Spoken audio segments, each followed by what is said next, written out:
All right, so this is a poem that I wrote while I was away on my ayahuasca retreat. The guy running this exercise, his name was Adam, and he's a poet. We were told that by expressing your art, you essentially show your soul essence. So the title of the poem for everybody was A Love Letter to God. We were told that despite everyone having the same title, that everyone's poems would be completely different. And so this is mine. Mine is called A Love Letter to God, Return of the Warrior Spirit. And it goes something like this. Dear God, today is good, but why don't I feel how I should? How should I feel? What's even real? Take a pill, threaten to kill anyone who does not possess my will.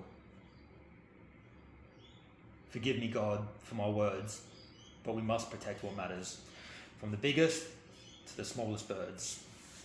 To fight for what's righteous, for what else matters, respect, honour, compassion, integrity, morals, peace, love and freedom. To give up on these values is to give up on the very things that make us human. Fuck that. I'll fight and die if I have to, so be it, to protect these values. The warrior spirit has been reborn. Never again will we mourn the loss of our babies born at the hands of those possessed by the evil spirit. Evil, be gone. For the Christ has returned, and the time is now. But the Christ isn't in me, the Christ is in we. Stand up, brothers and sisters of planet Earth. Stand up, recognize the evil at hand. The power of the shadow lies in you never recognizing your own light. You must wake up. I command it to be so.